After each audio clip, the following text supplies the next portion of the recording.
नमस्कार, मैं रचना शर्मा। चढ़ती कला टाइम टीवी देख रहे सभी दर्शकों का स्वागत करती हूं। आप देख रहे हैं हिंदी टॉप न्यूज। प्रधानमंत्री नरेंद्र मोदी आज कोरोना की ताजा लहर में सबसे अधिक प्रभावित राज्यों के मुख्यमंत्रियों के साथ चर्चा के अलावा देश के अग्रणी ऑक्सीजन निर्माताओं सहित कुल 3 महत्वपूर्ण बैठकें कर महामारी की मौजूदा स्थिति की समीक्षा कर रहे हैं। आज पीएम मोदी ने बैक टू बैक 3 बैठकें बुलाई हैं। अब प्रधानमंत्री तीसरी बैठक करने जा रहे हैं और इस बैठक में पीएम देश के अग्रणी ऑक्सीजन निर्माताओं से बातचीत करने जा रहे हैं।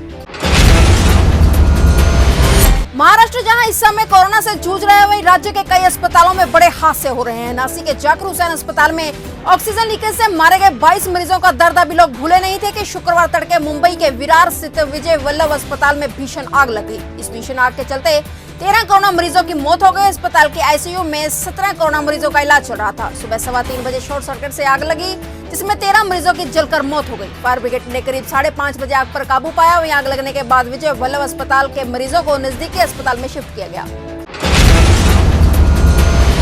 देश की राजधानी दिल्ली में कोरोना वायरस के चलते फैले संक्रमण से हालात लगातार भयावह होते जा रहे हैं। सर गंगाराम अस्पताल में पिछले 24 घंटे में 25 मरीजों की मौत हो चुकी है और 60 गंभीर रूप से बीमार लोगों की जान अभी भी खतरे में है। अस्पताल की ओर से भेजे गए संदेश में ऑक्सीजन की तत्काल जरूरत बताई गई है। हॉस्पिटल में महज कुछ घंटों तक के लिए ही ऑक्सीजन बची है।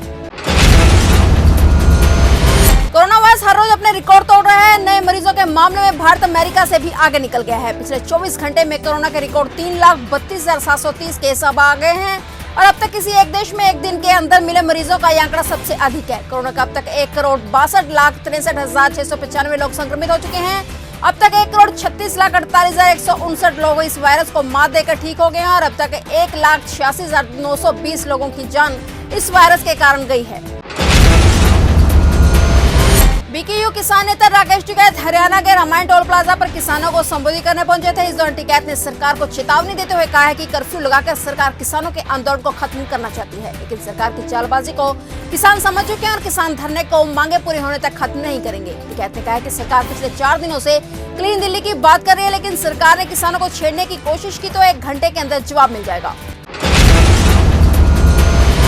उत्तर प्रदेश के औरैया से बुरी खबर सामने आई। यहाँ सदर से भाजपा विधायक रमेश दिवाकर की कोरोना से मौत हो गई। विधायक रमेश दिवाकर को कुछ दिन पहले कोरोना संक्रमण हुआ था। हालात ज्यादा खराब होने के कारण उन्हें मेरठ मेडिकल कॉलेज में भर्ती कराया गया था और यहाँ इलाज के दौरान उनकी मौत हो गई।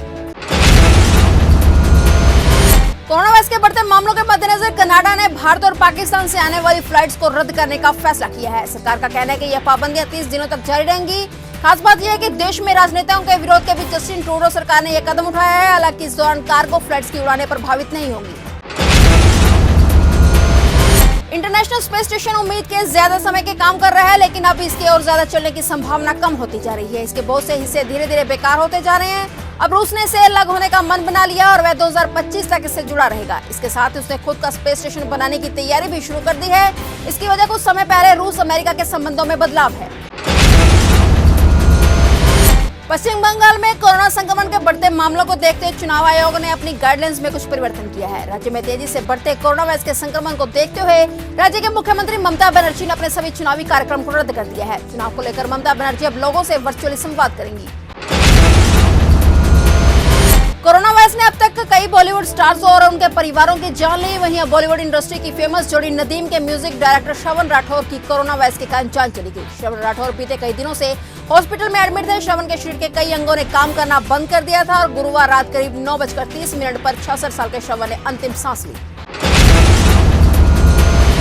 और अपडेट्स लेकर फिर से हाजिर होंगे, क्योंकि समाचार का सिलसिला यह कभी नहीं थमता।